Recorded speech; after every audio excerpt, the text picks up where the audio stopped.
Welcome into another edition of the Going Deep podcast. I'm your host today, Kevin Massare, here with my partner in crime, Mike Bundt, for this special edition that we have today.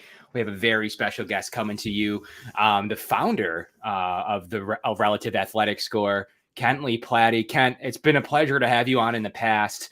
Our Bills followers and listeners really enjoy your metrics. We like to think we have something figured out when it comes to the Buffalo Bills. And especially right now with some of the metrics we think that they're using on the athletic profile, is that we feel like there is some correlations here. So we felt like it was absolutely a pivotal time to have you on. How you doing today? I'm fantastic, man. It's always a blast to come on and spend some time with you guys. Yeah, we already have some people roaring here, coming through with their scores here. So, like I said, we have a pretty active and loyal base. That's pretty intuitive. So I think I want to put his mind at ease. The lowest you can ever have is a 0. You'll never go negative. So you can at least lean on that. You'll never be negative. Yeah, no, that's a good note. And we got to catch you at the top. I know you're probably sick of talking about it, but it is draft time and it is time to talk about a few things. And we have to revisit Josh Allen, and we have to revisit the potential that he had with his athletic score. When we had you on, I think last year, you broke it down for us a little bit. Like, he was never really a concern in the running game, like his ability to run the ball and his real natural athleticism. Do you feel like that's a growing trend at the quarterback position? Like, I guess talk to me about Josh Allen and then how that correlates to maybe the prospects this year, last year. Is that abnormal? Like, I guess talk to me about his score, 9.6, right? 9.6? 9.67. Yeah. It's a very high score, and that is a trend. When we hear about it all the time about how NFL teams are favoring more athletic quarterbacks. They favor guys that can do work outside the pocket. There's lots of buzzwords that mean the same thing, right? They're good outside of structure is another term that you like to hear, which is just guys that have to run around a lot. That was a strength for Josh Allen when he was coming out. His accuracy was not there. His ability as a passer was not there. He had those moments where you were like, wow, that's incredible. And then he had a ton of moments where you were just like, this ain't going to work when he gets to the pros. And that's why Josh Allen is such a great case, because we're going to be comparing prospects to him for the next decade or so, because his path to the NFL is just not a very commonly crossed one. And it makes it difficult to evaluate other prospects coming in now, because are we going by what happened pre-Josh Allen, or are we looking after that and thinking if somebody lands with the right coach and the right scheme, could they develop into something like Josh Allen if they had similar tape to him in college? We've seen it with Desmond Ridder this year. We've seen it with Malik Willis this year, guys that are extremely athletic, but maybe not all there as a passer, maybe missing a few very important aspects as a passer. But they're still going to be going high in the first round. Malik Willis took over that QB1 spot quite a while ago, it seems like now. It took a while for us to get a QB1 that really had a consensus, but he's kind of held on to that for a little while now. And Desmond Ridder is making a late push to get in that mid to maybe even earlier first round consideration. Both of those guys have plenty of dings in their game, plenty of areas in their tape where you're going to look at it and be like, I'm not sure that that's going to work out. But when you look at what they can do as a runner and what they can do outside of the pocket, it's unquestionable. Malik Willis never tested. We've actually been robbed of a lot of really good runners. We didn't get Lamar Jackson. We didn't get Kyler Murray. We didn't get Joe Burrow. A lot of really good runners we just didn't get testing on because they didn't feel a need to. Willis did the same thing. Desmond Ridder tested very, very well. And, that kind of stuff really appeals to teams because they like guys that can do more than just stand in a pocket and make some reads. They want guys that can work outside of that structure of the pocket and get on the move, and not necessarily just picking up yardage on the run, but being able to do something with their legs and make defenses change what they're doing to make them break. Josh Allen put a pretty good blueprint in place with that. Yeah, and we heard Josh talk about specifically up at the podium, Desmond Ridder. What do you feel about him when it comes to his athletic profile? He's working out with him with Palmer, quarterback coach, and kind of that little school of elite fraternity that they're building there now. Do you feel like he'll translate to an NFL team? Yeah, I'm not a very humble person. I like to toot my own horn when I get opportunities. That's fine. To. When Desmond Ridder was getting ready to test, I was calling Desmond Ridder as having the highest score at the combine. I expected him to test extremely well. His athleticism explodes on tape. I mean, anytime he gets on the move, the guy can fly. He just coasts on the field. And then he tested just like that. I projected that he would run in the 4.5s. He ran in the 4.5s, ran low 4.5 actually. He had the best explosive scores of any quarterback at the combine. He ended up with good agility drills overall. But that type of athleticism you can't teach. And he has that ability to move outside of the pocket. The comparison I had for Ridder wasn't even Josh Allen, though. The comparison that I used was Justin Herbert. And not because I think he's the same level of prospect, because I don't think he's the same level of prospect as either Allen or Herbert. This class just has a lot of risk involved with it. But Ridder wasn't asked to do the things with his legs that he should have been asked to do, knowing that he had the ability to do it. In a similar offense to like Malik Willis was running, you would have seen Ridder put up extremely insane rushing numbers. You would have seen him put up all kinds of numbers because he had that athletic ability to do it. He's not the same type of runner as Malik Willis, but he has the ability to do those types of things. Cincinnati didn't ask him to do it, and he still stepped up in a lot of ways as a passer. He doesn't quite have the arm talent that Josh Allen does. He doesn't even have the arm talent that Justin Herbert did. But he's got a good enough arm. You know, we always like to put things on scales, and I'm literally a guy who invented a system that puts everything on a scale, right? But when it comes to like arm talent, it's really a threshold. And RAS is kind of built like that too. You want to get a guy over 5, and if not over 8, you know, arm talent's the same way. You just don't want to have a below average arm. And if you don't have a great arm, you've got to at least have a good arm. And that's where Ridder's at. He's got a good enough arm, plenty of athleticism. I think it's going to take him a little time to acclimate to the NFL. He's one of those guys where we always look back at David Carr. So pre-Derek Carr, we had David Carr, who had his internal clock just wrecked by the Houston Texans when they came out as a franchise. And the moment your clock is no longer working as a quarterback, you're done. And Ridder's at risk for something like that, because if he goes to the wrong team and they're asking him to just stand tall in the pocket and make sure that you keep yourself in that pocket and try to stay there and learn how to pass, trying to force the improvements in the areas that he needs it without taking advantage of his athletic gifts, you could break him as a prospect, and you don't want to do that. You want to be able to find that balance of teaching him to improve the things that he needs to improve on and using his athleticism. We go back again to Josh Allen. That's exactly what the Bills did with Josh Allen. They never asked him to be a traditional pocket passer and try to break him of all the bad habits that he had. They let him be himself, but they built an offensive scheme that did require him to do a lot of the things that he needed to improve on, and eventually it worked. Yeah, I just want to hop in quick, Kev, if you don't mind for a second. We all see the RAS all over Twitter now. Everybody's always mentioning the scores of prospects in all of our mentions and stuff like that. For those that aren't familiar with RAS and don't really know a lot about it, can you just give a brief background of what it is and basically explain how can you use that when evaluating prospects? Is it something that is an end-all be-all, or is it something that's more just another tool among many tools to use when evaluating players? Yeah, and it's actually a really good timing on that, because I've had a lot of really good discussions lately about how that stuff can be explained, the terminology that we use. And it should never just be used as a tool to project players. And I think that people get kind of caught up in that. And I have at times, because I built it, and I'm really excited about numbers, and I love being able to say, "Oh my God, guys!" Well, you are the math bomb. Yeah. You're the math bomb. So it's really fun to look at it as a projected metric. But what RAS was built for, and what I've always said that it was trying to make things understandable, so that it was easy to understand how these metrics relate to a player's position. And the term that I've come to really start using it is contextualization of metrics. We're trying to contextualize the metrics in a better way than just the raw scores themselves. And putting everything on a 0 to 10 scale gives you that context of how good that player is in each of those individual drills. Each of the individual drills, they're still on a bell curve, just like any statistical stuff. And I don't want to bore people with that. Essentially, it's fat in the middle, skinny on the ends, right? All the individual metrics are like that no matter what we do. That's just how the numbers work out. But the actual final score that a player gets for RAS is not a bell curve. It's evenly distributed so if you look at any two equally distant points between 1 and 2 or 3 and 4 or 7 and 8, you're going to have the same number of players. And that does help with things like projection. That's why I've been so excited about showing those types of things off, is because it helps with projection, because you've always got an idea of where those numbers are.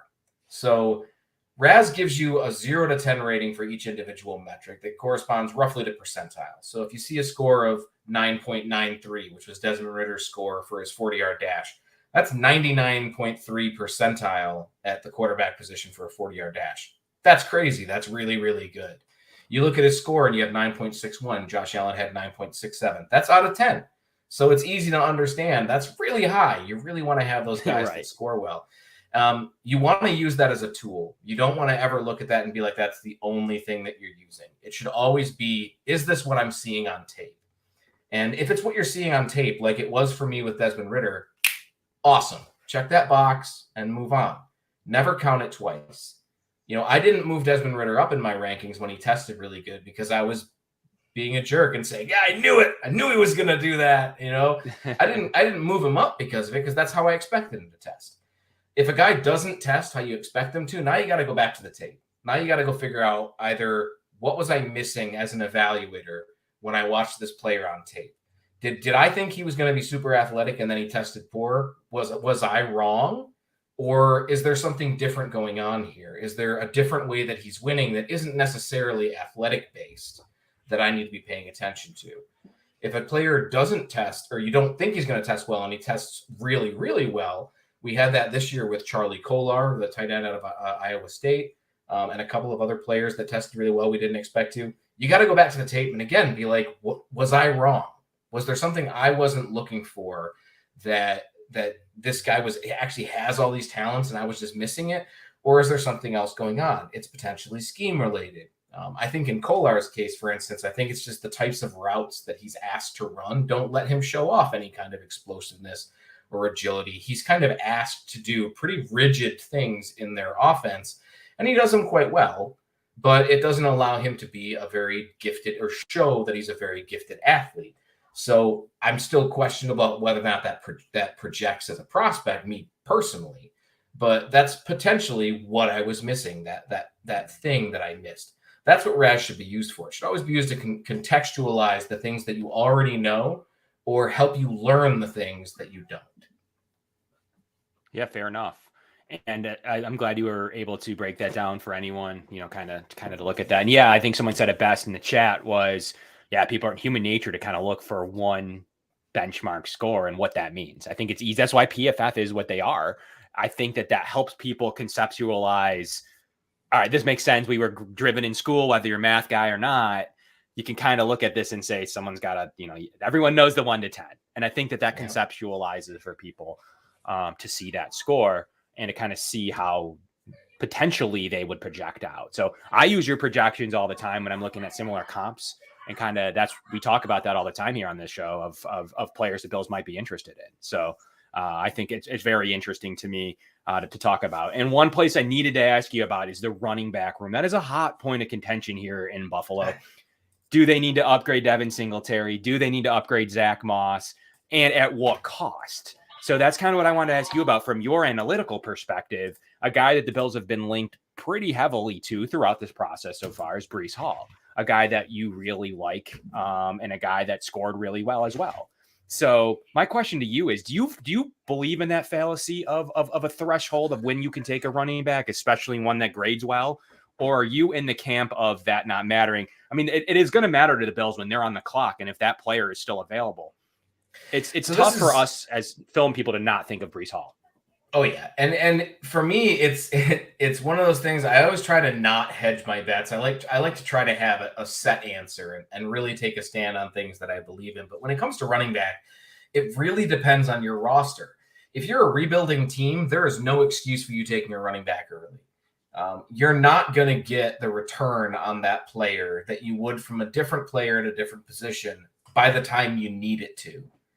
And that's just facts. That's just the way that it always works out. And even the success stories, the guys that do work out, by the time it matters, they're on the downslides. They're going to start getting injured just because of the nature of the running back position.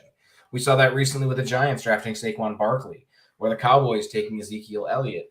That was a good pick in theory because they're good players and they did well. But by the time it mattered, the player was burnt out, and now they don't have a running back, and they need to start looking at another one.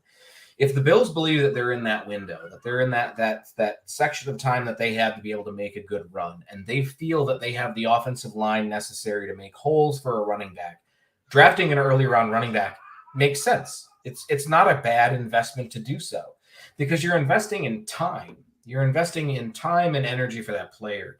And if you think you're in a 4 or 5 year window, drafting a running back who has 4 or 5 years of his prime years makes sense. It's not a bad pick if your team is ready for it.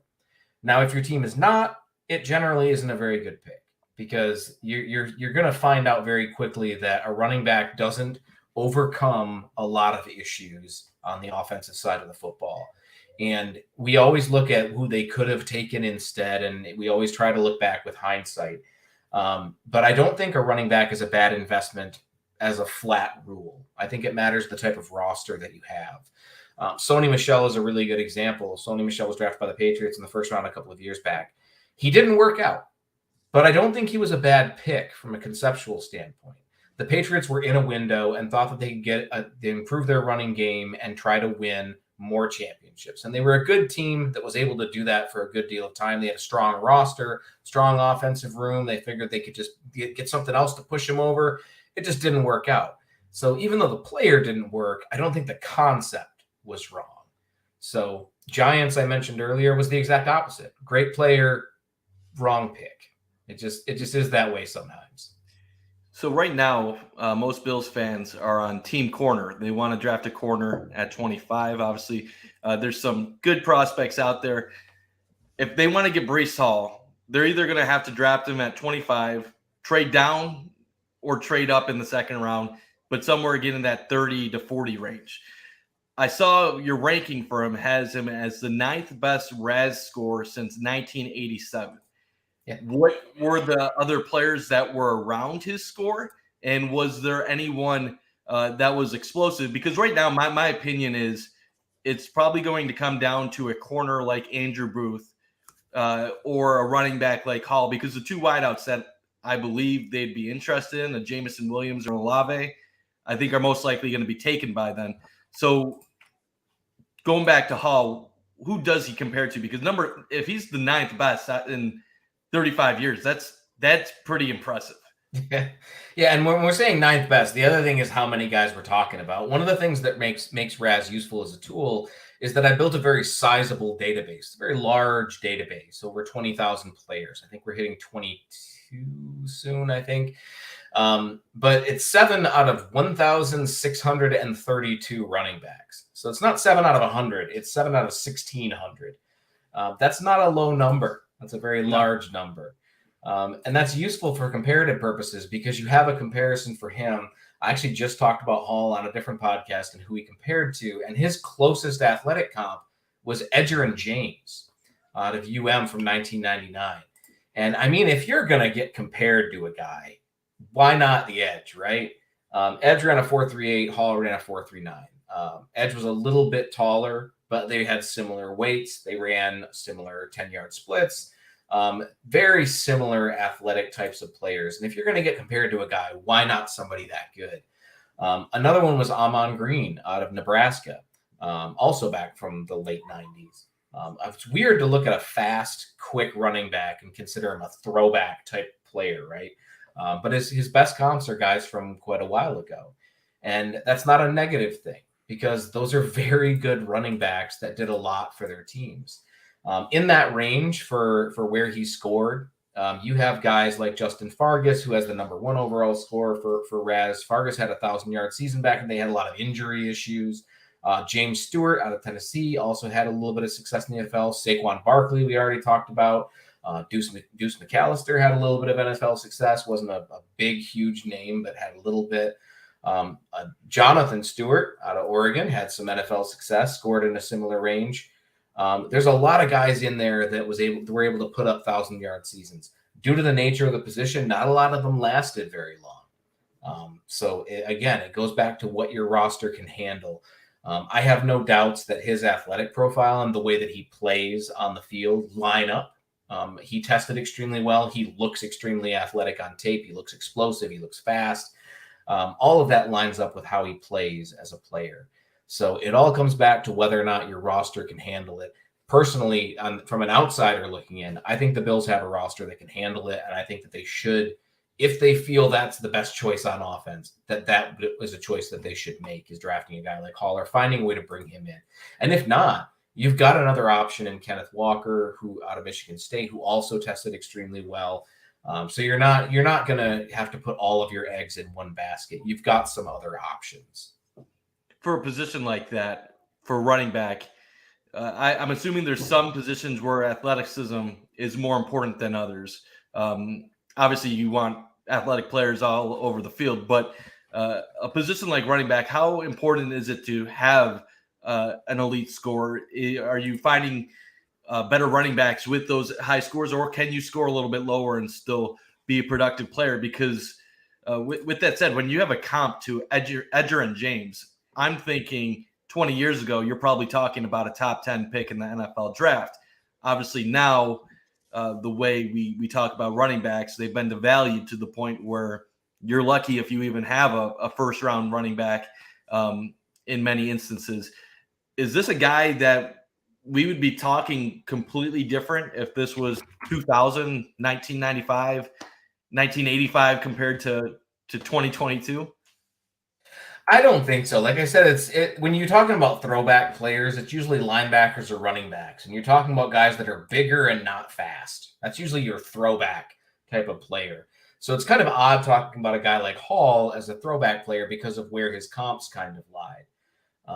But he's not a throwback player. He's exactly the type of running back that NFL teams are using nowadays. They want guys that have a little bit of speed, a little bit of explosiveness, guys that can catch the football out of the backfield, guys that can do more than one thing, because you can't be tied to just one thing in the NFL anymore. It's just not tenable. You have to have some kind of value outside of just having that one role. And that's something that Hall is able to bring to an offense. I actually have running all day tomorrow from, I think, 7 a.m. till almost 9 o'clock at night. I'm running 1,000-yard rushers for running backs. So it's kind of fortuitous that you're talking about this, that folks can tune in and catch all these 1,000-yard rushers tomorrow. So you can see pretty much all of them. And it's actually a filter on the site now to pull up 1,000-yard rushers and see where those guys ranked over that time period. But you're looking at 1,000-yard receivers from 2010 to now who scored in a similar range. You got Saquon Barkley, I mentioned, Latavius Murray, David Johnson, Lamar Miller, Jonathan Taylor, Joe Mixon, Ryan Matthews, Aaron Jones, DeMarco Murray, Antonio Gibson, Nick Chubb, and Le'Veon Bell, CJ Spiller, and Derrick Henry. Those are all the guys over 9. And we're talking about a guy that's 9.96.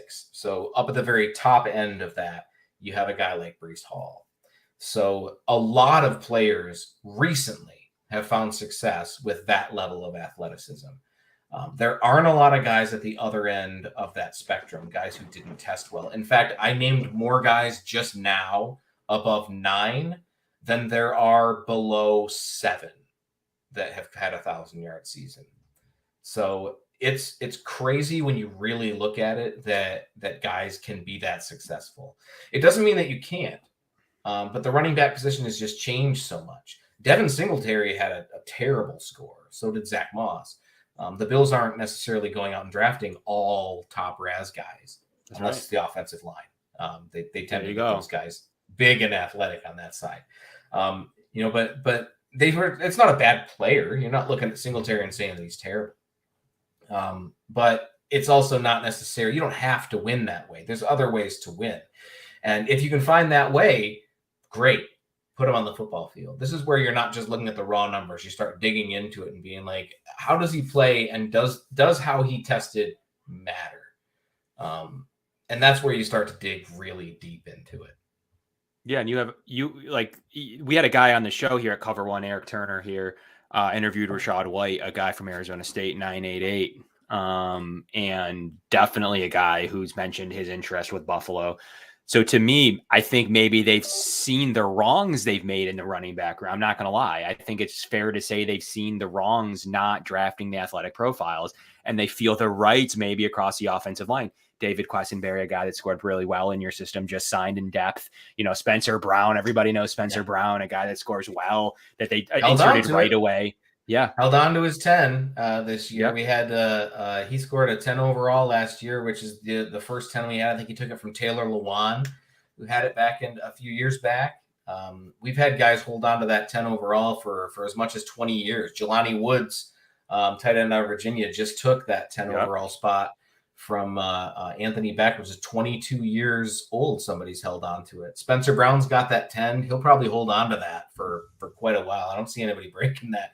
Very few guys are that big and that athletic. Yeah, absolutely. Kev, do you want to talk some corners here?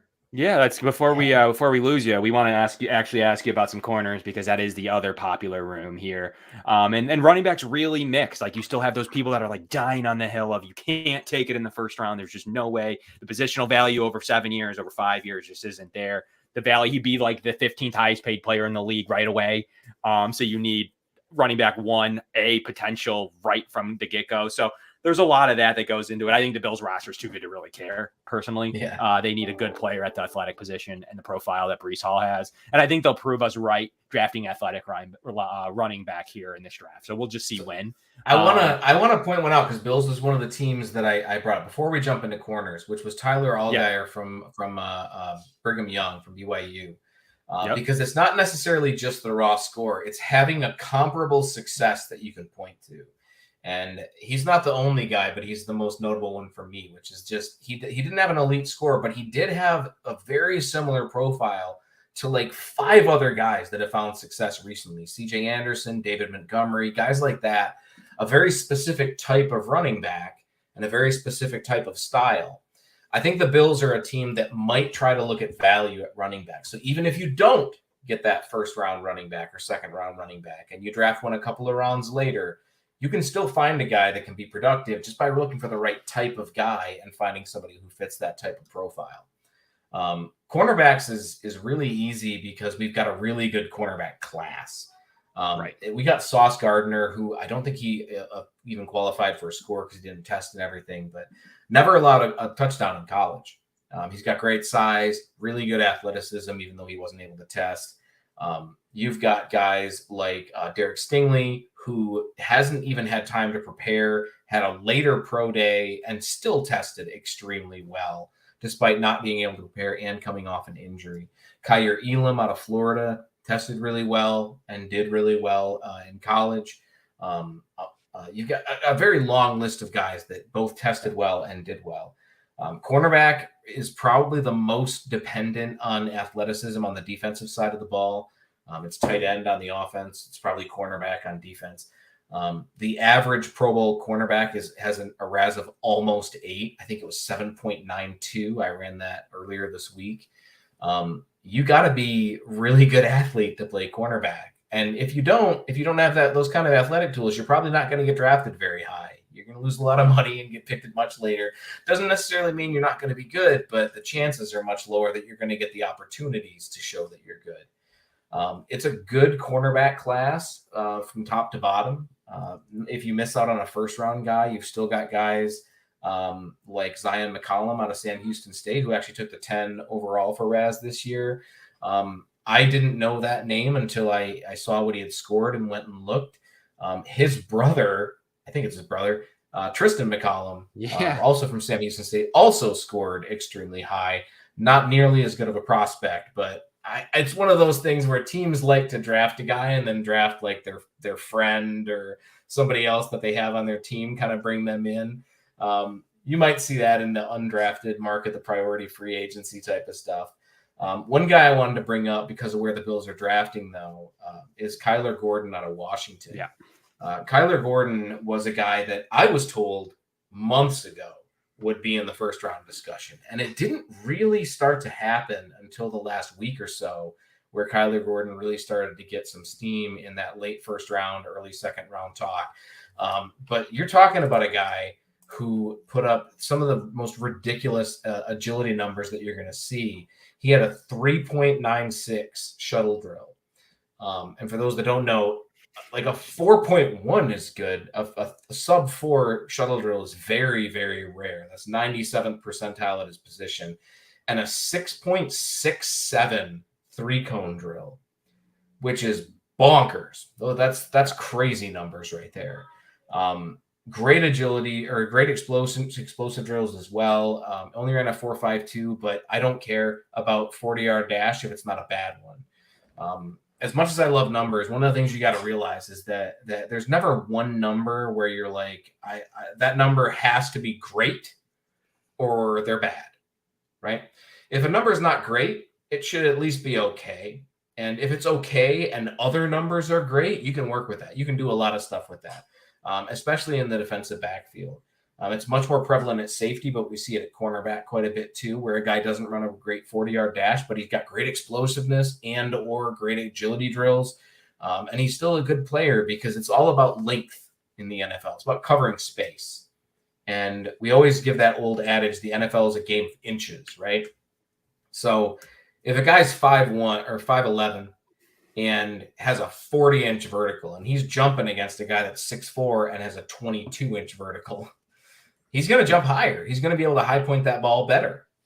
And you start to narrow that difference by the height that he is and the vert between the two of them. It starts to get a little bit closer. But if you've got a really good vertical jump and that's all we're talking about is being able to go up for a ball, it doesn't matter how tall you are if you've got a good enough vertical and good enough arm length. And that's why it's so important to look at things like arm length and vertical for a cornerback that you expect to be in those types of situations.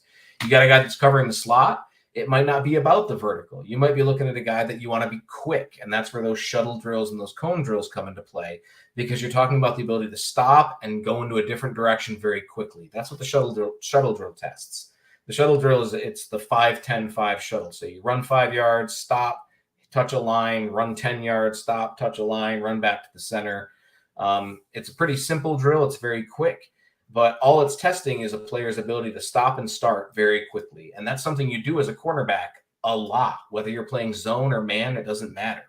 Same thing with cone. You have to be able to start, stop, be able to turn around a corner, be able to bend quickly. You got to do all those things to be able to run routes with those receivers. So guys that can do those types of things quickly, that's the kind of guys you want to key in on. Yeah. And we have a question here, like, who would be your favorite cornerback? And if you were like, so the Bills, Trey White was 6'5" roughly. So he right below that threshold, and I guess made it work. He had a couple of okay numbers that got him almost to that 7 threshold, but didn't quite get there. So, you know, that was a little bit pre the current Bills general manager, but a lot of people say that maybe he was in their ear. In Carolina as well. So it's tough to know really whose pick that was. What's his success for? Like, what do you think? How did he overcome a little bit of that athleticism? I said I'm not super humble, so I toot my horn when I can. Take it. Tre'Davious White was a guy. Every year, there's always a guy that doesn't test in elite range that I still throw my hat in with, which is a fantastic hat for those that aren't able to see. People like it. A lot of comments on the hat. So I there's guys that I jump behind even though they don't test well. I don't drink my own Kool-Aid. I don't just go with guys that are in the green. I still watch football. I still watch tape. I still try to find players that I like. Tre'Davious White was one of those guys. Even though he didn't test elite range, I had posted about how I really think he's a guy that could still go in the first round, even though he didn't test in that elite range. I really liked how he played and how he mirrored players and how he was able to dang near predict where they were going to be on the field. And you always talk about guys, they run the route for the receiver. That's one of those other old throwaway phrases. But there are times when I would see White making cuts before the receiver. And that's just next level football intelligence, right? It's not just, I know what this guy is going to try to do. It's, I know what he's going to try to do to fake me out. And I know where he's actually going to go. I have read this guy so good that I know where he's going to be before he does. He might not even know that he's going to make that read yet, but I'm going to make him think he's going to make that read. And I'm going to make him make that read. And I'm going to be there before he gets there. White's a fantastic player. He didn't score below average, so it's not like this is a guy that I can look at. He's definitely an outlier. But he didn't have that elite testing. And we always talk about traits in the NFL, and this is always a good thing to talk about with RAS, but like you want to find where a guy wins. And if a guy's a burner, he should test good with speed, right? You don't want a guy that runs a 4.6 who you expect to be fast. It's worrisome if a guy looks fast and then runs a slow 40, because you have to ask yourself, is he really fast? Maybe he's just running against slower guys. Maybe it's the level of competition that makes him look fast. And I'm just not seeing that he's fast. Maybe he's hurt a lot, and that's why he didn't run a good 40. So you have to try to ask yourself those questions.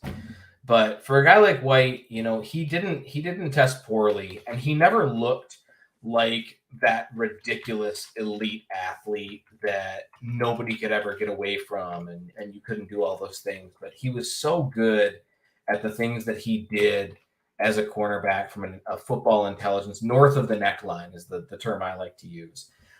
He was so good at those things that it didn't really matter. He's just a fantastic player. I like gushing over the players that are my guys, if you can't tell. Yeah. And thankfully, you guys brought up one of my guys. That's all we can do. With all that being said, is there a corner? So why this is relevant is Trey White obviously went out with the injury on Thanksgiving night, I should say. The Bills took care of the Saints that game, but they had a big loss in Trey. And, there's still much debate on if he's going to suit up in September, October. What point will he be ready? He's a hard worker. We're all hoping for at some point in September, but who really knows? This is an important position group to the Bills. They might need to double down on it. And that was my question to you, is thinking of everything going forward, who are some names that they should be looking out for? Is it Woolen and his score? Is it someone that you like Trey down the list a little bit? I guess tell me about what you would do, knowing the Bills are looking at Dane Jackson and potentially Taron Johnson, who they like. But tell me about, they could have at least a big hole in one spot and maybe two based on what they want to do. Yeah, you mentioned Tariq Woolen. Tariq Woolen, I happen to know the guys that he trained with, and I always talk about how rare some traits are. Like sub 4.3 is a thing that you hear every year for like 40 players, but it's an extremely rare trait. We only get a couple of those a year. And Tariq Woolen was running under a 4.3 every single time he ran a 40-yard dash during training. Which is it's not just that he's fast, it's that he's never slow. And slow for him is extremely fast for a normal cornerback. And this is a guy that's over 6'4". Tariq Woolen's physical traits are one of those things that really jump out at you. Extremely explosive, 42-inch vertical, 10-foot, 11-inch broad. People always come back to, well, what about the agilities? Because that's always the great equalizer when it comes to scores. And yeah, he didn't test very well in agilities. But you know what he didn't do? Test awful in agilities.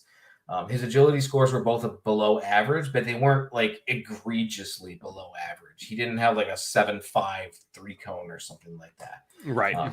Just a little bit below average. It's not really that much of a concern. Does it show up on tape? Occasionally, he's a tall guy. Tall guys tend to have struggles with agility a little bit because they're just so long and lengthy that they can cause problems. Another guy I think that they might want to pay attention to is Damari Mathis out of Pittsburgh. Started to get a little bit of hype late. Wasn't really a big hype guy coming into the draft period, but I think he's starting to get a little bit now. One of the most explosive players in the draft, had a 43.5-inch vertical. For context, that's 99.7th percentile for a cornerback. Corners are some of the most athletic players in the NFL at any position. And being 99th percentile in anything is pretty notable when you're a cornerback. Another guy that I think that they might want to take a look at is, if we're talking lower in the draft, so not necessarily day 2, but maybe day 3, is Sam Webb out of Missouri Western. And you already mentioned, was it Jalen Jones? I think that you mentioned that they were interested in. Sam Webb is another guy that tested extremely well. Good speed, great explosiveness. If that's a trait that they value, that's the type of player that they're going to look at. Jalen Jones is your speed and quickness type of guy. He's not the biggest type of cornerback in the draft period, but he ran a 4.41, which we've been talking about all these really fast guys. So 4.41 almost sounds slow, but it's not. It's very fast. You still count as a burner if you're running a 4.41, But he had a 4.1 shuttle and a 6.73 cone, which are fantastic agility times. Very quick, very agile, and very fast. That's definitely something you can work with in the NFL, especially in the AFC when you've got so many fast players that you've got to go against. You want to bring in guys that can counter that. How about Cam Taylor-Britt? He's a guy that comes up a lot here. People feel like he could be a scheme fit. What is your thoughts on Cam Taylor-Britt? I know he scored fairly well, but the Bills looking at day 2, that might be a target for him. So Cam Taylor-Britt's out of Nebraska. Another guy that wasn't super big. He was about average for size, a little bit shorter. Doesn't quite have the length. Anything under 32 inches for arm length is at least a notable concern. It's not necessarily a problem if it doesn't show up on tape. So we don't want to talk about everything. Everything's a problem, right? Everything's binary, one or the other. If it's under 32, you just got to pay attention to their length and see if it's a problem. If it's under 30, it's probably an issue, right? You don't want guys with 29-inch arms, but 31 and a half is not long. It's average arm length. So your length again becomes a concern. Very, very fast, pretty agile, kind of similar to what we were just talking about a guy that has that ability to run fast and be quick, just not quite in that extreme. Didn't have very good explosiveness drills, which kind of surprised me because he looks pretty explosive on tape. Maybe that's just the agility showing up. But athletically, there's not a lot to worry about with Cam Taylor-Britt. Great. Yeah, no, that's good to know. So we won't take up too much more of your time. We really appreciate all your knowledge at a couple of these positions groups. And realistically, I got to put your hat on now, knowing what you know. What do you do if you're the Bills? Are you thinking the running back's a missing piece? Do you double down on one of the most important positions in the entire league and receiver right now with what we're seeing going on? The Bills were able to keep Diggs.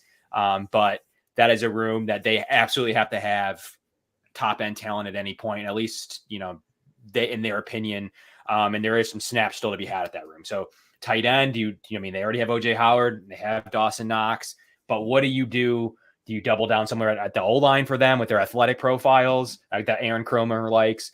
I got to put your hat on for a minute, your actual literal hat, and tell me, what do the Bills do in your opinion now? All of a sudden done, what do you do if it was you that's calling up the card? Do you trade up for somebody? Do you stay at 25? You go running back, or do you start to double down on some of these corners? I feel like I'm cheating. So we've already kind of talked about both cornerback and running back, and those are the two positions that I target if I'm the Bills. I feel like the Bills are in a unique position where their roster is way stronger than people give it credit for. They've got a very strong offensive core. They've got a good defensive core. They don't have a lot of holes. And when you have a team that doesn't have a whole lot of holes, you try to find ways that you can really elevate them. And that's pretty easy to do because it can be almost any position.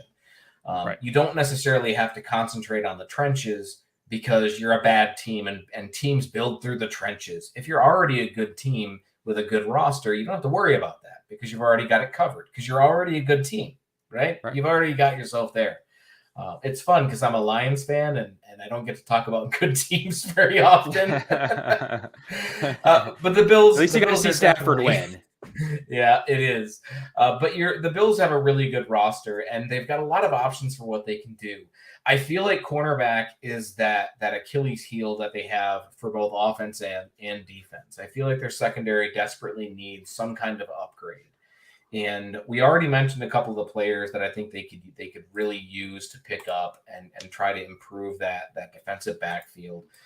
One of the guys that I really liked for them was Kaiir Elam out of Florida.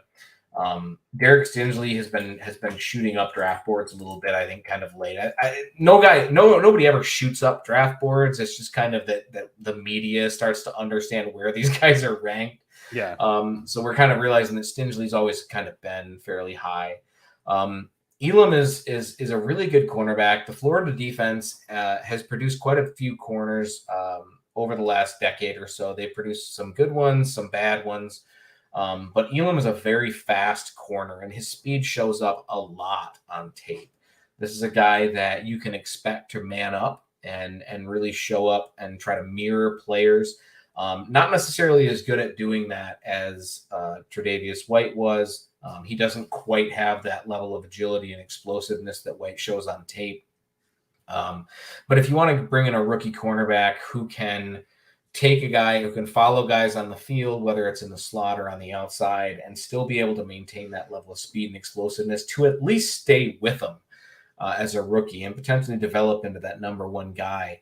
Kaiir Elam is that guy that I usually kind of slot towards the Bills. I think he's a really good fit in that room, has the same type of size and explosiveness, agility, and speed that the Bills have kind of been looking for. Elam is a specific example, but I feel like cornerback has to be the position that they draft. Okay. Now, if they don't have an option, which is possible because sometimes we have runs on positions and things kind of get out of hand.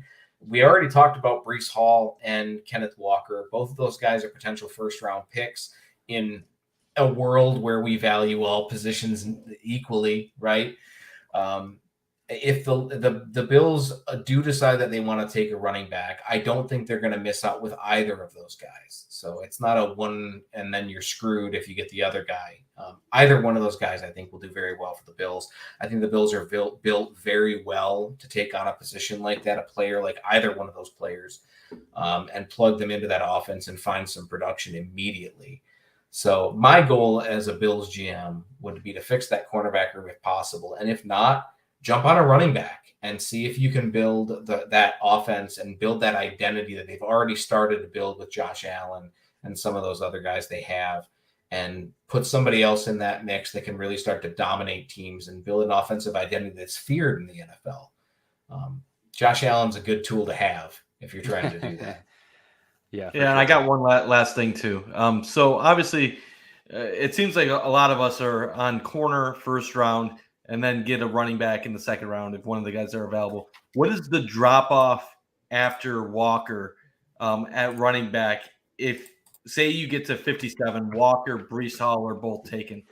Should they wait to the third round or a later round and see who's available at that point? Or is there a guy after those two that they could still target at 57 and vice versa? Is there a way where, say they did go after a Breece Hall in the first round, is there enough depth at corner where at 57 they could still get someone that they might have had in the same group as Elam and some other guys potentially? So you've already kind of cheated. Again, I feel like I'm cheating on this because you guys actually know what you're talking about. But you already talked about Rachaad White. And that's where you're kind of going to look if you miss out on Hall and Walker is a guy like Rachaad White. Isaiah Spiller still has quite a bit of hype out of Texas A&M. I wasn't a big fan of everything about the player coming into the combine, and then he had a really weird draft process. He was injured. He tested anyway at the combine and did poorly. I don't personally ding guys who test poorly against it. The scores do, because I'm objective about the score. So if they test, that's what they get, right? His test report, and then the Texas A&M Pro Day, everybody scored bad at the Texas A&M Pro Day, Spiller included. Interesting. And I don't know if that's just because we had a lot of risky guys like Jalen Wettermeyer, who has some motivation issues, Kenyon Green, who has some of the same type of things. So it might have just been that it worked out that way. But he didn't test well throughout the process, and he's been dealing with some injuries. So Spiller's a guy that could come up. And with the Bills' history of drafting guys with sub-5 RAS scores, I think that's possible as an option. I'm not sure I'm fully into it, but Zach Moss had injury issues also, and the Bills still took a chance on him. You can't stop taking shots if you have a process just because they don't work out. Sometimes you gotta eat the misses and go for the hits anyway. But Rachaad White's still a guy that I would look at. I already brought up Tyler Allgeier as a guy that I might look into as well. Once you get beyond that, the drop-off is fairly significant. You start falling into that range where you're looking at role players, guys like James Cook out of Georgia, who's more of a receiving back type guy. Brian Robinson out of Alabama, who's more of your power back type of guy. You start getting those individual role player type of running backs. Role player is not a negative term when we're talking about running backs. That's just how it works out. Cornerbacks, we already covered half these guys, so I feel like we've covered most of these players. Gosh, who haven't we covered? we've covered so many players in these position groups. Who do you feel would be there for the Bills at 57 though? I guess would be more the direct. Like, who do you think has a chance based on who we talked about? That the Bills would consider Tariq Woolen, we mentioned, Kyler Gordon, we mentioned. Both of those guys could theoretically be available. I think both of those guys could very realistically go higher. Roger McCreary is a guy that I really like, but I shouldn't. He didn't test very well. His length was always going to be an issue. He's not a long player. Has very short arms. That's always been a concern. But from a personality standpoint, he's a fantastic talent when it comes to how he feels about how confident he is, which is important at cornerback. Doesn't quite have the athletic talent, but I feel like he's one of those guys that's still going to be productive in the NFL despite the numbers working against him, right? Whether I take that in that round, I'm not sure, but I feel like he'll be available. One name I don't hear mentioned enough, I think, is Martin Emerson on Mississippi State. Yes. Very enticing upside, tested a lot better than I think a lot of people did. There's a lot of people who said that he wasn't going to test all that well, and then he did. He's got good awareness, good processing ability. He does a lot of really good things from a mental perspective as a player. He's kind of more of a zone player than man, which can be okay if that's how you're going to use him. I don't know enough about the Bills' defense to determine whether or not that's the type of player they look for. But Martin Emerson is one of those kind of overlooked players in this class who could go anywhere from the beginning of the second round to the end of the third round, somewhere on day 2. Yeah. The Bills are zone heavy scheme. So they run a very, very, very different kind of mix of a cover 2. They really like their corners to break on the ball. That's something that they got beat on with Levi Wallace late in the year last year, not covering 13 seconds. Some mistakes there, but did fairly well for his profile and his undrafted free agent status. And the Bills will always point to that. Some guy that I clearly needed to be upgraded anyways this year had he still been on the roster. So he's definitely cover 2. The Bills think their scheme very good and it covers up these players, and in some extent it does. And it's a very team friendly environment. Look at the safeties they've been able to build. Corner coming in here has some protection here with some of the athletic, hopefully some of the freaks that they have on their defensive line now, and the linebacker room, Matt Milano, Tremaine Edmonds.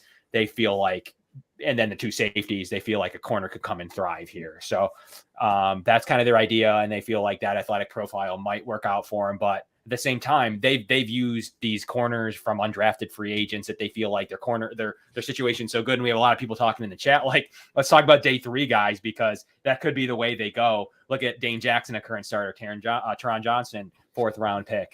Just guys at fourth and on at the Bills. If there's a position group, the Buffalo Bills cornerbacks, Sean McDermott feels pretty comfortable in that. So, well, I'm going to drop a couple of names then, just because I know the Bills, even though as much we focused on athleticism, the Bills are still a very smart team when it comes to drafting athletic profiles. So even though they have drafted quite a bit of high RAS guys and they've showed some of the tendencies, yes, exactly.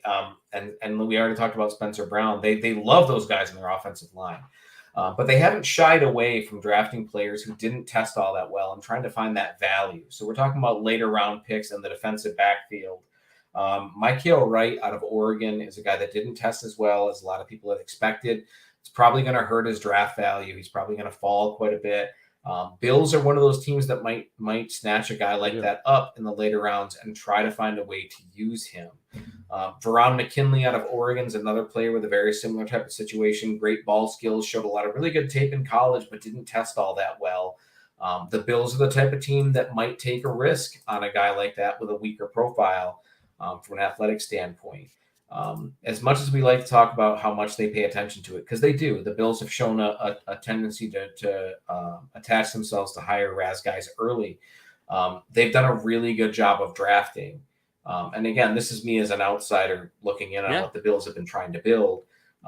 I always got to preface that because I want people to feel like I'm just blowing smoke. Sometimes it's just paying attention. No, that's why it's relevant. It comes up in our shows independently of you not being here. The O-line's a big sticker point. And then you're right though, like AJ Epinesa, players like that who they fell because of that reason, they were willing to take it. And they're like, you know what? Unfortunately, the value now starts to match up. He was never a first round pick. let's take a chance on him here. But then they do love the profiles of that athleticism, and they think that it will make up for some of the shortcomings. So it's funny. You're right. They're very smart drafters, but that they will not reach on a non-athletic, in my opinion. When it fits their board, that's when they'll take a low athleticism guy. But then look in the late rounds where Tommy Doyle, a guy we didn't know a lot about here, we saw his profile and we're like, all right, that's why they took him. Yeah. The Bills are actually one of the teams, them and the Ravens and the Steelers, all AFC teams for whatever reason, that I think are kind of going to be in on the guys that had the terrible scores this year. Your Jalen Wedemeier's, Darian Kendrick out of Georgia, who had a terrible score. This is where priority free agency, the day 4 of the draft, is going to have guys like those very active. And the Bills are one of those teams that I think might take a risk on some of those type of guys, the guys that tested terribly, because they're looking for guys where that's not representative of who they are. They just had a bad day, or maybe they were injured and tested anyway, or there was some reason that they believe is an excuse for that testing. It's a lot easier to do that as on undrafted free agency than it is in the first round. That's true. And the Bills will try to subscribe to that too. Like hopefully we don't see anything crazy where with some really unathletic profiles here when the Bills come up to the clock at pick 25, but really appreciate you coming on the show. It's always fun. Sure. Last year we actually had you to kind of recap some of the Bills picks. This year kind of before the Bills pick. So it was a kind of a little bit of a mixture. Tell people where you're working on. I'm sure you'll gain some new followers. Will you throw a recap at us after the draft in terms of, I think you do for each team as I've seen them. Yeah. But I guess tell me a little bit about what you have working now that we're a week away here on day 2, and what people can find. And then I think you already mentioned something you had going out tomorrow. Yeah, let's shotgun this stuff, man. You can find me on Twitter at MathBomb. You can always come at me with draft questions, with combine questions, with metrics questions, with code questions, movie questions. I don't care. Ask me stuff on Twitter. I'm always on there. I'm having fun. I enjoy my time on social media. At MathBomb, I'm the little bomb with the bowler hat and the mustache, because that's what I am in real life, is a dude with a bowler hat and a mustache. You can find me at ras.football, RAS.football. Very easy to understand. You can go there and look up any player from 1987 to present and look up their testing metrics. We've actually got a compare card up this year. I brought in an intern. His name is Eric. He's fantastic. He made a compare card so you can compare any 2 players side by side all time and look what their scores look like side by side. It's a really fun tool.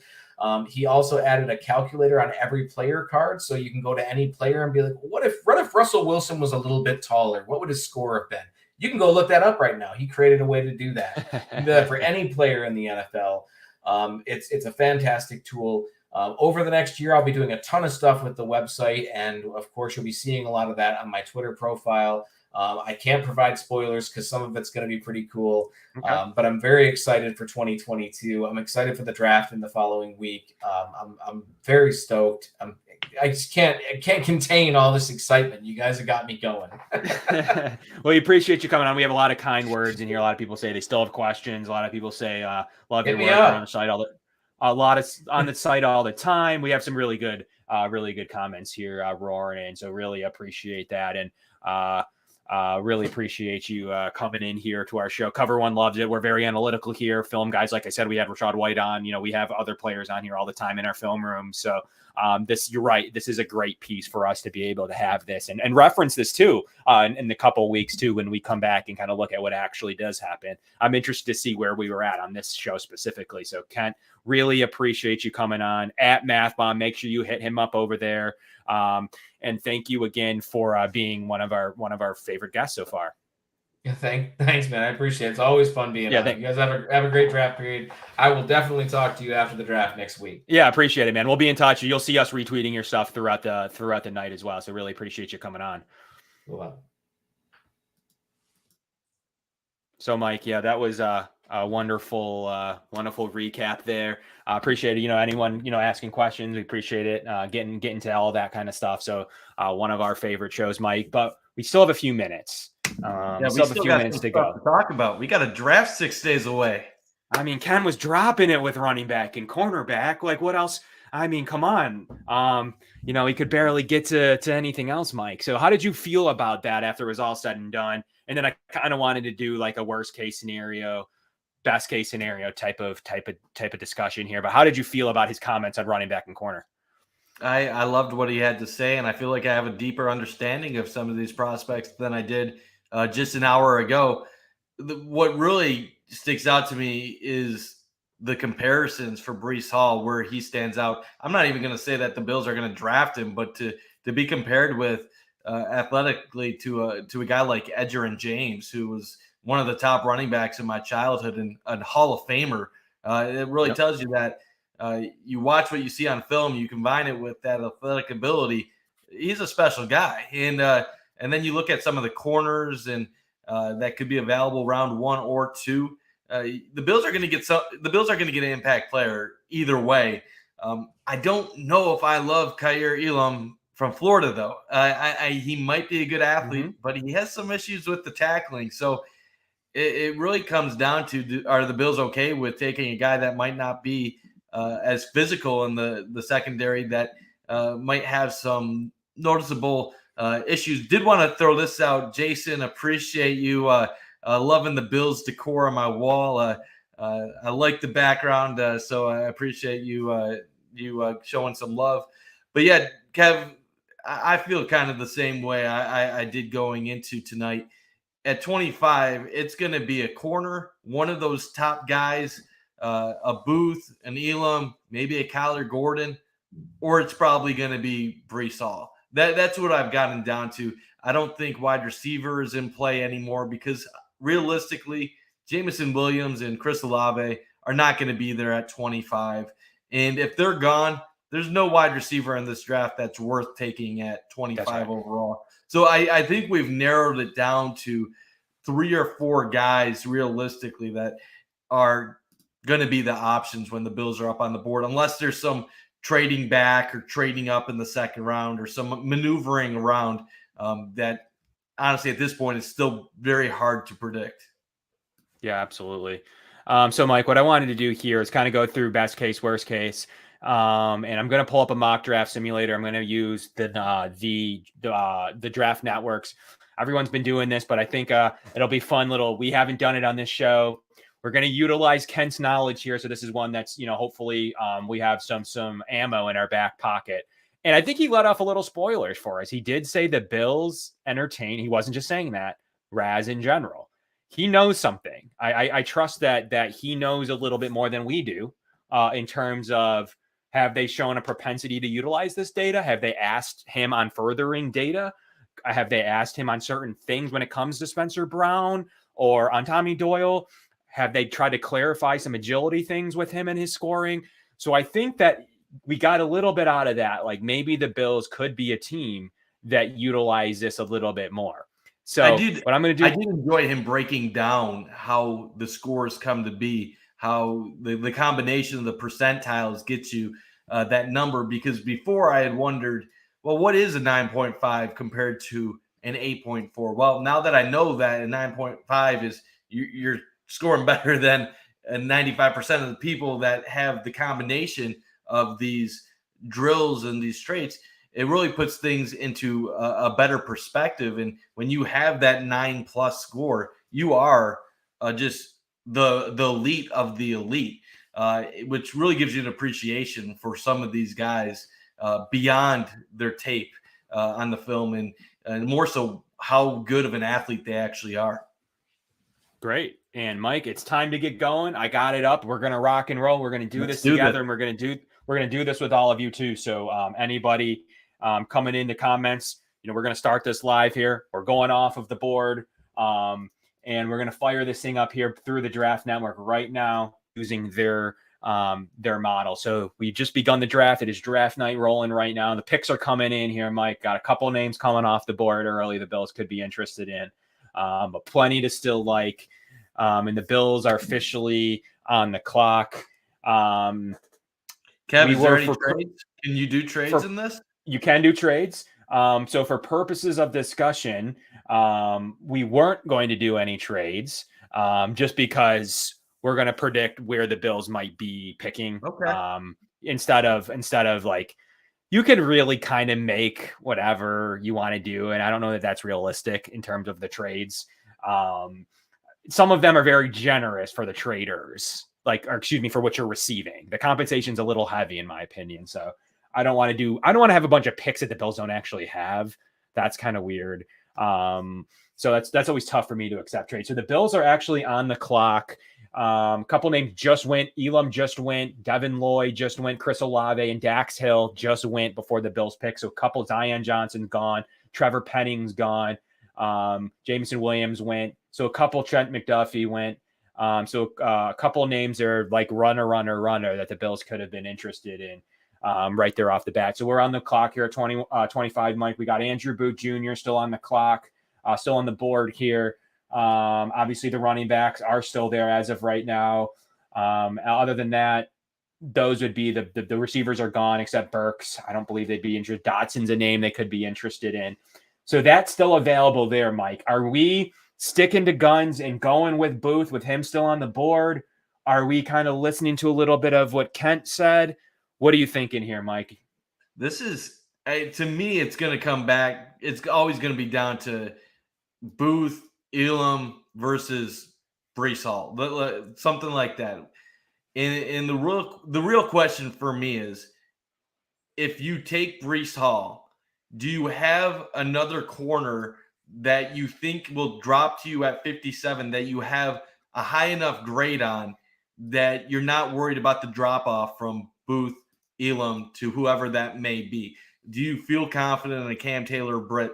Do you think a Tariq Woolen or Emerson or any of these other guys that are in that next tier? Do you think any of them can step up and be a contributor right away? If you think the answer to that is no, then I think you have to take the top corner available at 25. If you think the answer to that is yes, well, then you can take the risk on Breece Hall. Right now, I love Breece. I love him, and I really do think he could be a special player in the NFL.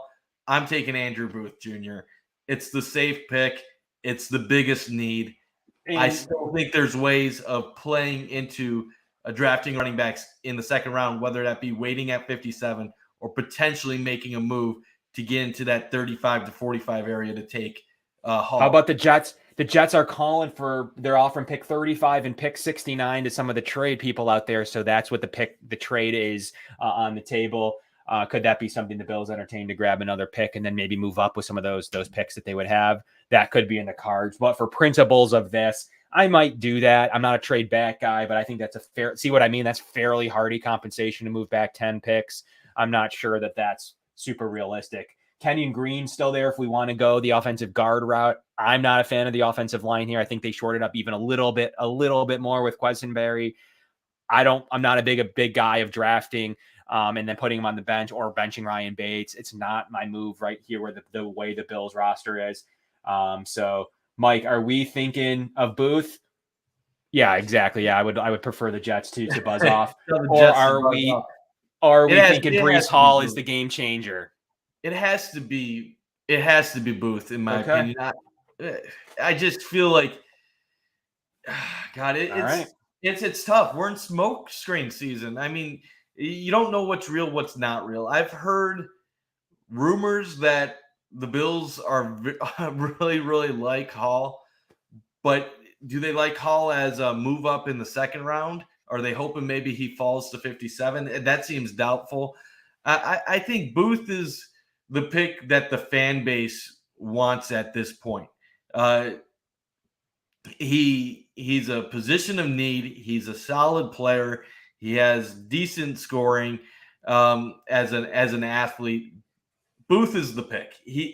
I believe, in my opinion, unless they have a contingency plan for another corner that they like, that they know will fall to them later in the second round, or they have a free agent that is just waiting to sign, dependent on who they draft. That's the only scenario where I really don't think they'll go corner. If, say, Joe Hayden is already kind of a wink deal, well, maybe then they could wait a little bit later in the draft. But yeah, I'm going Booth. More so because I don't want anybody to kill me for actually liking Breece Hall, because he's becoming the most polarizing guy right now. People love him or they hate him. He's the 9th ranked RAS guy since 1987. He compares to some of the top running backs the past 20 years, 2 decades. Yep. But for whatever reason, some people they're not high on him, whether it's division, not wanting the Bills to take a running back in the first round. I would be okay with it, but like I said, Booth is my pick. Booth is the pick. I think Booth is the guy we would all feel comfortable with. I am still very positively a running back in the first round kind of guy, but I totally understand that we're going to need to go. We're going to need to go somewhere else. So I'd rather at this point. I think people like. Well, the Chiefs actually called too for the pick, but we're definitely going to tell them to buzz off. That's not going to happen. We're not going to make any deals with them anytime soon. So with all that being said, Booth is the pick here on our board. We're going to go with Booth. We're going to put him away. I still think it's likely he's not there. So we're rolling through the draft here. We're getting going with round 2. We're now officially on the clock, or coming up on the clock here. It is Friday now as of this stage. So we got to see what happens as we keep moving forward here with the draft, and let's see kind of where we've worked out. And the Bills are now officially on the clock here. A couple of very interesting names. Sky Moore just went off the board. Woolen just went off the board, and Kyler Gordon went a little bit later, just off the board. I don't know that they doubled down like that at that position. But the running backs are still there, Mike. You still have Breece Hall and Kenneth Walker still on the board, at least in this regard. The legitimacy of this mock draft just went out the door. You do? Did it or not? I'm using the Draft Network. If the Bills, if there's a scenario, so obviously, even the people that will say that Breece Hall isn't a need, I think even they would acknowledge if you could get him at 57. I don't think they do, Mike, because as it hits the late 40s or early mid 40s, the Bills might make a little bit of a trade to make sure that they secure him. Yeah, I don't think it's realistic that Breece Hall will go to 57. If this scenario plays out where you get an Andrew Booth in the first round and you don't need to trade up and you still have Breece Hall sitting at 57 overall, you thank God, because you just get the draft of the year. You got your corner 2, corner 3 possibly filled, and you just got a 1A to Singletary at running back. So you take that in a second. I do want to acknowledge a comment by Chewy Baca. Love the name right there. Need to take a deep breath and realize the biggest needs are O-line and secondary. Definitely agree that secondary is the biggest need. I think O-line quietly under the radar is a need. Not so much for this year, but for down the road. Depth is something that could be a concern, especially you don't know what's going to happen with Saffold long term. You don't know how Bates is going to do as a full-time starter. So we've been talking about this at Cover One. We would be open to one of the top linemen at 25 as well. So that's not something that we'd be completely closed off if the right guy was still on the board. But yeah, 57, Breece Hall is still available. I'm taking him. If Kenneth Walker's on the board, I'm taking him. If they're gone, that's where it gets a little bit more interesting. Do you double down on corner and try to see if double dipping can land you a better shot at landing at least one quality guy? Do you go with a wideout, maybe a George Pickens if still available? Pickens is available, and Calvin Austin is available. Those are a couple potential targets. Shakir is still available. Another solid guy. Or do you go completely off the board and do you look at a linebacker or another position that maybe we're not even thinking about at this point? Because as we mentioned, once you got the corner addressed, there's a lot of different routes. At that point, you're just trying to pick whoever the best player is at that point. So, yeah, 57 in this mock draft with the Draft Network simulator, I'm taking Breece Hall, but probably not realistic unless they trade up in the second. Not realistic, but he is right there. Right there is about, he's ranked 42nd here on the ranking list. So I still think the Bills would have made a trade up. I'm not going to think that the Bills are going to let the best, potentially a couple of big name running backs go at this stage. They will go runner. The best O-line on the board here at the guard position, the interior O is Tyler Smith. You got Cole Strange, Darian Kennard, and Jamari Slayer. So there's still guys. Cam Jurgens, still there. Smith from Tulsa, that's definitely a guy that could be a potential possibility. Cole Strange, we've mentioned him from Chattanooga. Maybe he's a round 3 target if still there. In this mock scenario, still a lot of talent on the board.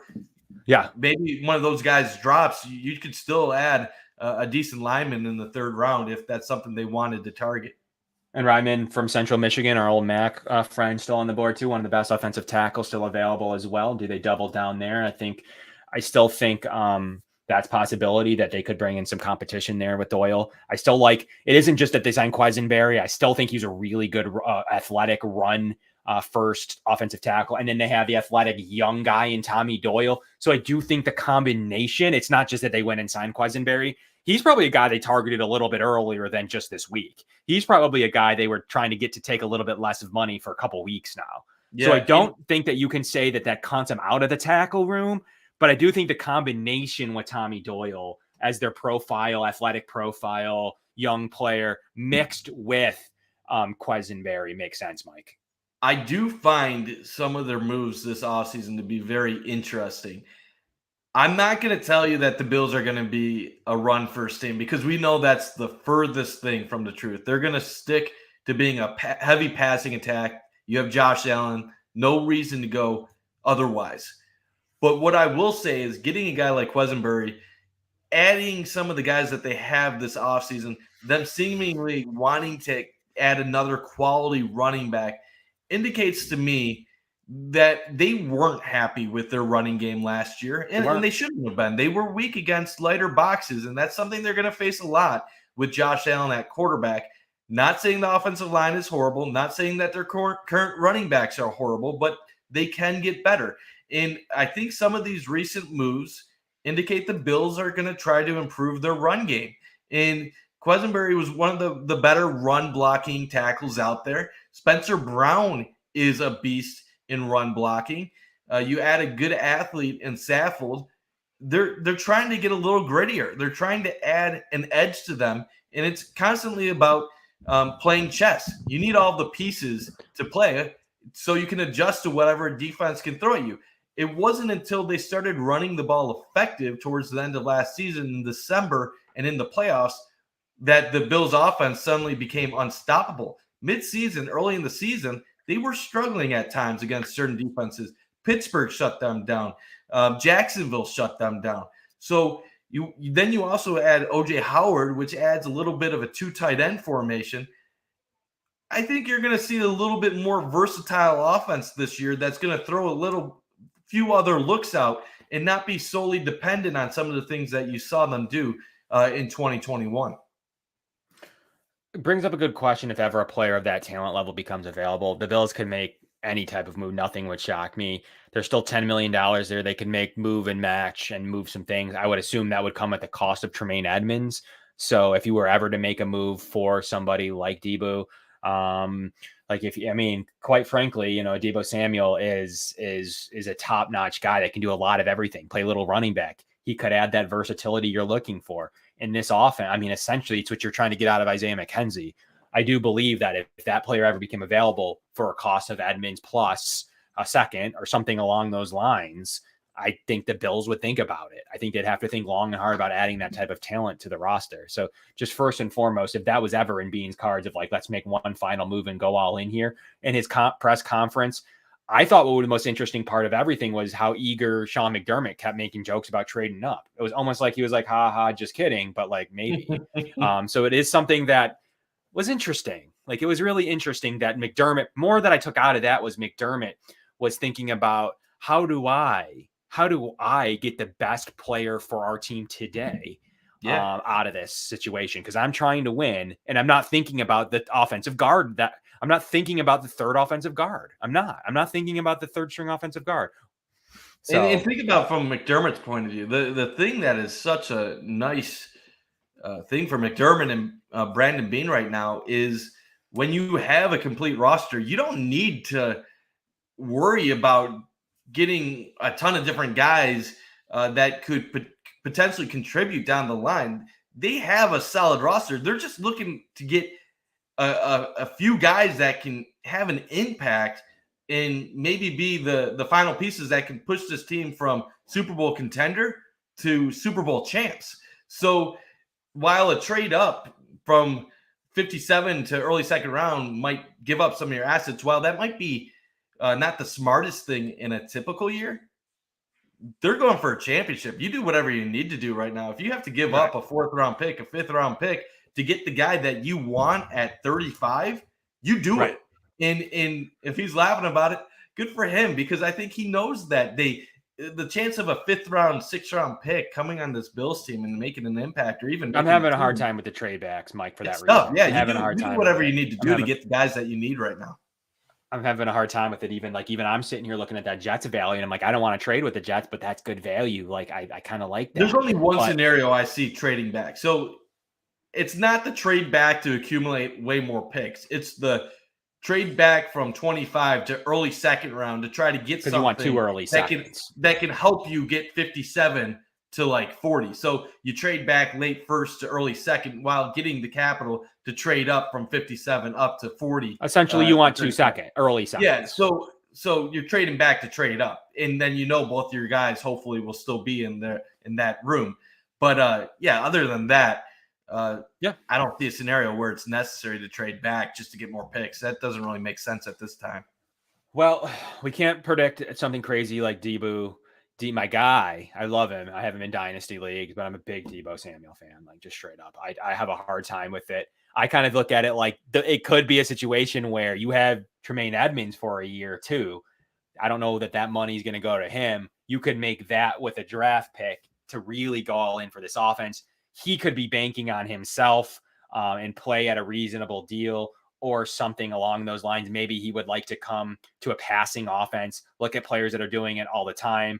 You never really know. If his agent gives the Bills a call and say, you guys were the ones picked to be, we want to play there, give them something kind of compensation. We'll play underneath a reasonable deal that works. I don't know. That's what the Bills happened with Von Miller. So it's tough for me to say at face value, no, like I don't see that trade happening.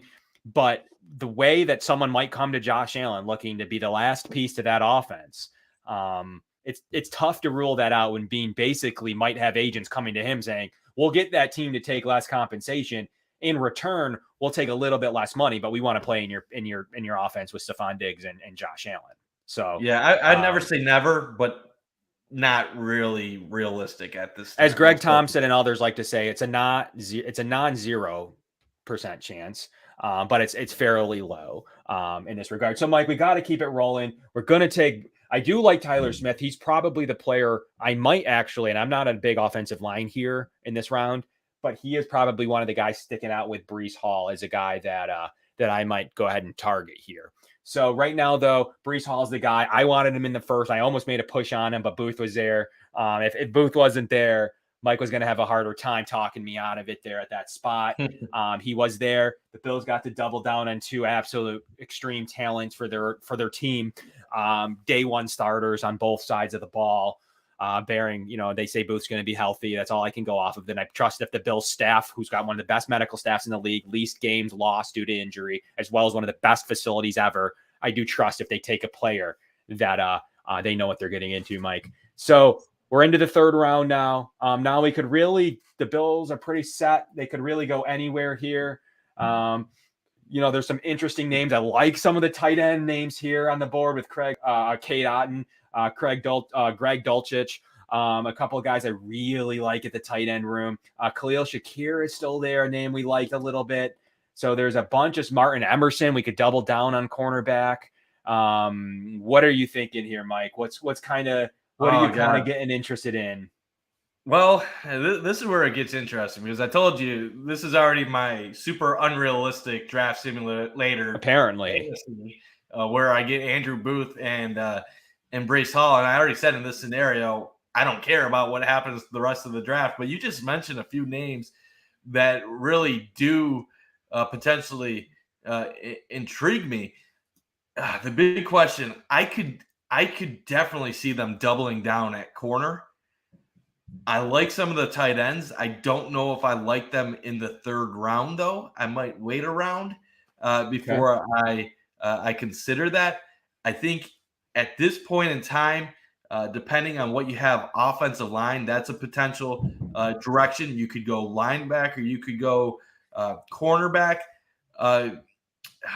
What linemen do we have available? Is Cole Strange? I'm assuming Smith is off the board by now.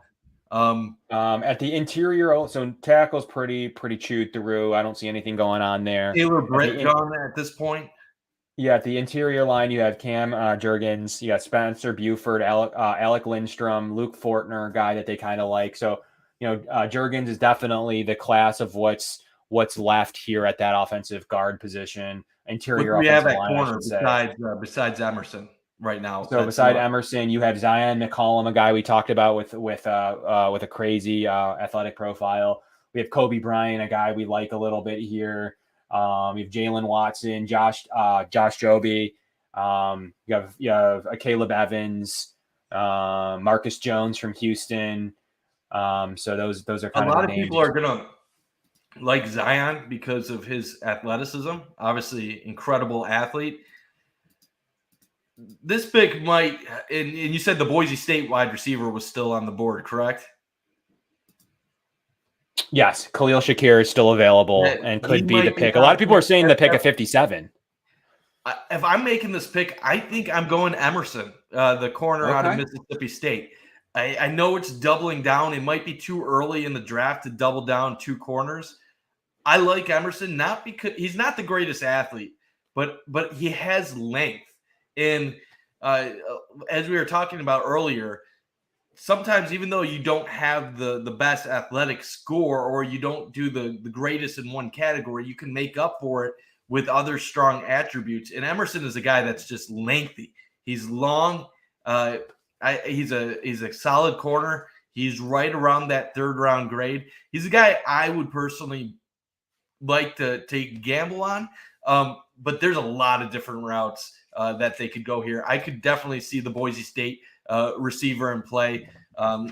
At this point in the draft, you're more so looking for somebody in the Bills situation. I think you're looking for somebody that you can mold into something down the line. When Dawson Knox was taken in the, I believe, 3rd round in the late 90s, we knew he wasn't going to be an impact player day one. He was decent as a rookie and a second-year player, but look at what he was year 3. You want a guy that maybe you can play a little bit the first couple years, but really get an impact down the line. I think Emerson is a guy that could be worth a gamble. What's interesting is we always talk about, like, what do we need at the interior offensive line, because what could happen there with Saffold, what could happen. To me, the tight end room is a pretty important room of someone that you could get out of it. And you have the best receiver, the best tight end still there in Dulcich, and Jelani Woods is still there, a guy that, our cover photo today, a guy that is just quite frankly one of the best athletic profiles maybe ever at that position, in a really, in like Kent was mentioning, in a position group that matters for. So I think the BPA here is tight end. It is Greg Dulcich. He is like tight end 1 on many boards. Guy's a beast. To be able to really do that, I think that might be the value. And then, you lose Howard next year. If he has a good year, he's going to go get his money. Can you reform Dawson Knox? I don't know. But to me, Greg Dulcich is a guy that compares to Dawson Knox. So quite frankly, I think that you could double down on that position group, 6'4", 248, as a guy that does everything well. Yeah, I'm just a big fan of him here, Mike. It's going to take a lot for me. Tight end in the 3rd round, just because we acknowledge that OJ Howard is probably a 1-year flyer who's most likely going to be gone after next season. But what if he does have a breakout year in Buffalo, playing with Josh Allen? Obviously, he was already playing with Tom Brady, so it's not like he couldn't have already done that down in Tampa. I just struggle to take a tight end in the 3rd round when I feel like they already have a very strong number 1 and a more than capable number 2 guy. Definitely think it's an idea to consider, not against it completely. I'm hoping a guy like Isaiah Likely could fall to the 4th round, maybe the 5th round, and maybe the Bills could take. Likely is gone, by the way.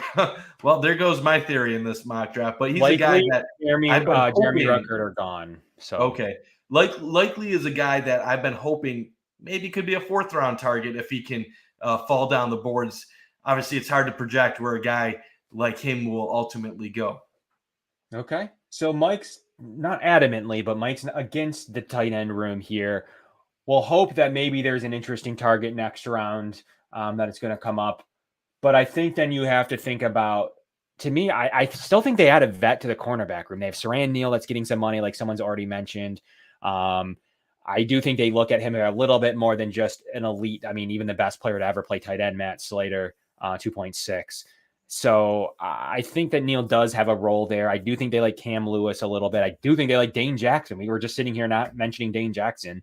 I don't think you can add that much to the cornerback room, and Trey White is going to be back. And I do think there is some smoke and fire to the Joe Hayden thing. So yeah, that feels like it's going to happen. I think that the reason why we're having this conversation is when we're saying best player available, we're really talking, it could be anybody in so many of these. We don't have their board. We don't know what they're considering. The only reason why I even double dipped really was because it's the one position with the most questions going into the year. If they truly want to go best player available, they could add almost anybody. It's probably Kaiir. Honestly, yeah. Mike, I think we should kind of compromise and go with the kid from Boise State. I think that I think we have to look at that receiver room. I think he compares to Deontay Johnson. I mean, I think he's a guy that, quite frankly, could be a target for the team if they don't go running back in round 2. I don't believe he'll be here. He does a little bit of everything. I got him down here 5 starts in 2019. He's quite frankly a pretty solid overall football player. Does a lot of different things. So yeah, it would be tough. For the sake of this, and then he's got experience returning. So that is a weakness on this team. Yeah, we were talking about him in 57 as a possibility. We're in the 90s now. Definitely for the sake of this, let's take him. Yep. All right, we're gonna lock him in, and we're gonna keep this thing rolling. I do like Kaiir there. I think that they've now settled a lot on the offensive side of the ball. They're looking really strong there at the weapons position. Now we're looking at the 4th round. We're on the clock. The tight ends have gone off the board. Unfortunately, Mike slept on that position group, and now there's no more Dulcich. There's no more Likely. There's no more. They all went runner there on Mike. So my hopeful position, we missed out on that position group. So all we can do is continue to trek on. Zion McCollum is still there as at the cornerback room is with Chase Lucas, two corners that are still available there. At the safety room, Dane Belton, a guy I really like there, is available. Still available at the safety position that could go here. The Bills could consider that. Cam Jurgens is still available. Spencer Buford, Tyrese Robinson at the interior. Luke Fortner, a guy that could grade out well, that has graded out well, I should say, are all still available. Any position groups that you're thinking about, Mike? Here, are you just at this point? Just take who's the highest guy on your board. At 4th round, 5th round, normal draft, I would have a position that I would want this year. Just take whoever you like the most. I think. Okay. I think I trust your instinct here more than my instinct with the later round picks. Yeah, you already ruined my life with I don't have a tight end to say to my name. I like what Cam Jurgens can do from Nebraska. I think that he's a good interior offensive lineman that they might swing the trigger on here. So he's a guy that I'm thinking about. I think he's the guy that sticks out the most to me right now, but I'm going to double check that there's no one here that Darian Beavers, a linebacker from Cincinnati, could be a good pick in this range. Fortner could be a decent guy too. I'll trust your pick. Fortner, though, another option when you're getting to this point, still available. Yeah, absolutely. So that's definitely some, and Burford from UTSA definitely also was a visitor. So that could be something that the Bills think about here at this pick here. So we are going to keep it to the offensive side. We're going to keep adding talent, and I think we're going to go with the offensive line here. And Spencer Burford from Texas, San Antonio. He's got a lot of good traits that you really like from him.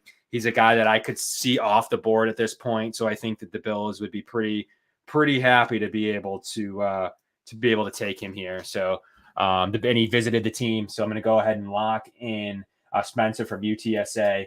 We're going to lock him into the Bills O-line here. I think that's a fairly good value for him. So as we're roaring on here in the mock draft, we just got a few more picks left. We appreciate everybody sticking in through Kent. Smash that like button while this thing's going on. We have our intro video to display for you to end the show today. We got you guys to all tell us what you think about that here as we end the show. So now we're strictly going to go best player available at this stage. That's what I'd like to do. Looking at the board right now, let's see what we got going on. Lots of interesting things. I think they could go a multitude of different ways here in what's on the board. Jack Jones is still on the board from Arizona State, a corner that was mentioned by Kent. He could be Zion McCollum is the guy that's sticking out to me. Mike, how do you feel about that athletic profile? And Sam Webb, another guy Kent brought up. Let's double down now on the cornerback room with those athletic profiles. What do you say about Zion McCollum there from Sam? I mean, at this point, we passed on Emerson in the third round. You got a guy Let's like double Zion, it down. Solid athlete. Realistically, could go in the third round. Could go in the third round. Yeah, if you could get him at this point in time, solid athlete. See what he can do. Yeah, that's where I'm at. He has a guy that tested really well. Another guy that may not be here. Definitely an early fourth round guy to me. I got a sixth round guy if he's still available. Let's hear it. All right, we're on the clock again, so let's hear it. We're in round 6 right now. Please tell me that punt god is still available at this point. Realistically or unrealistically, he is gone at this stage, believe it or not. So a lot of times you can just grab him up in the 6th round. Let's see where he went. He went fairly early, which may or may not be real. So being a 4th round pick, realistically, I could see he went early 5th. He went early 5th. Yeah, early 5th. And there's been some debate lately. Is he as good as the hype? And some people mentioned fairly he was playing in the Mountain West, where you get a little bit additional yards with the elevation, with some of the places you're playing against teams like Colorado State and some of the other Mountain West teams. Also, he wasn't the best at pinning teams inside the 20. But right now, the Bills have a punter issue. Not saying that's a huge issue, but you don't want it to pop up in a time important situation come playoffs or other times like that. We saw how Matt Hawk did against the Jets in the season finale last year, and he was just shot. So punter is a possibility late in the draft and possibly free agency going into training camp. And a guy that's still on the board that I think is a no-brainer for me is Smoke Monday from Auburn. He's a guy that compares a very late round gem to Justin Simmons. He's a guy that I think the Bills would absolutely take a flyer on this stage, further adding to the DB room. I can't look past anybody else while I see Smoke Monday still on the board here. I do think he's probably a 5th. You know, the Bills are on the clock here in the late 6th, and I think Smoke Monday is the guy that the Bills are going to bring home and kind of wrap up that position group. I really like Smoke Monday. Yeah, we'll take a look at see who's available here with the Bills' other 6th round pick on the clock at 2:03. So we'll take a look here and see if we can take the punter from Penn State. He is available. If you'd like to go that route, Mike, I know people like him. At this point, why not? You want a guy that can actually have a chance of making an impact on a team. And all right, who cares? It's the 6th round. You might as well if you have faith in the guy. Right, Jordan Stout is a 6th round pick. Just being realistic, obviously a punter is not as cheered on as a kicker, but when they took Tyler Bass, that's paid dividends for the Bills. So if you can take one of the best punters available and give you an upgrade, that'll help you as a team in the field position game. So definitely not against that at all. All right, took them. The Bills have 1 pick left, and they're on the clock for it right now. You know, this is where you're pretty much in undrafted free agent territory, and what the Bills would like to do here in the 7th and the pick 231. They're sitting on the clock. I'm going to take a flyer here on just the defensive line position, as I think that might be where they'd like to go here with this pick. So the top of the order for me is Alex Wright, edge rusher from UAB. Really like what he's one of the players they do like the potential of, has a higher late 5th round pick value here on the board. Bills are in the 7th. I'm going to add a final edge rusher to the class here and kind of wrap this up, Mike. So that was the Going Deep podcast live mock draft. We got graded pretty well here on it, so that was cool to see. User picks. Let's recap one more time. Andrew Booth Jr., Breece Hall, Kaiir, Spencer Burford, Zion McCullum, Smoke Monday. We got Stout the punter and Alex Wright the edge from UAB. Fairly good class, Mike. I know I'd be pretty happy if I was able to come over with that this. on our Twitter page and get the reaction, because I think Bills Mafia would definitely like that draft to become reality with some of those guys coming to Buffalo. Right. So let's share that later on. And, yeah, we'll grab that one. We appreciate all the input there from some of you guys. So we'll save that one here. And that's going to do it. We appreciate everyone sticking in here for an almost an hour, 45-minute edition. Great edition. Got some great stuff from Kent. We have a video to go off of now. We want to show you our video exclusively, the first people to see this. So we hope you like it.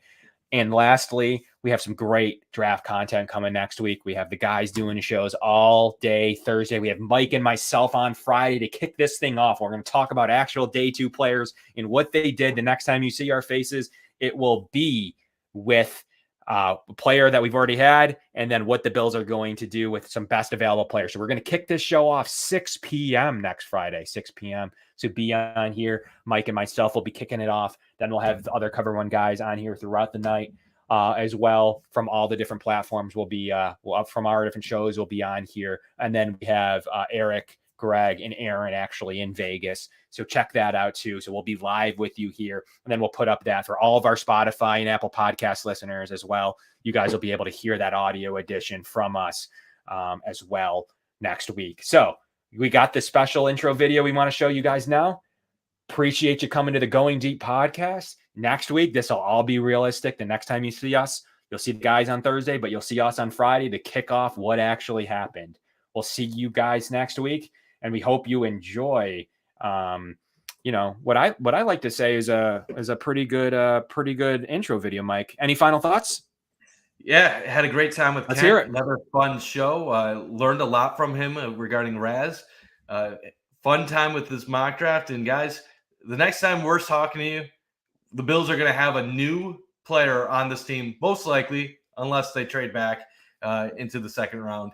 But the next week is going to be an absolute thriller of a time. NFL draft week is like Christmas Eve for fans, waiting to see who the next great players that are going to join the team. So excited for it. Hope you guys all have a good time and enjoy our new intro video that we're going to share with you guys all right now. Yeah, we're really looking forward to dropping it for everybody. And Mike, what a great addition. We really appreciate Kent. So shout out to Kent. I do have to make sure I say one more time, please go out there and like his stuff at MathBomb.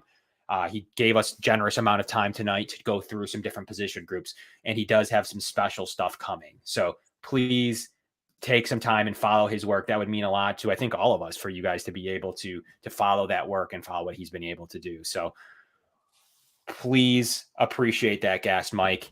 And really looking forward to this thing. So stay tuned. We're going to play that intro video for you right now. And from the Going Deep podcast, I'm Kevin. That's Mike. We'll catch you guys. Next week.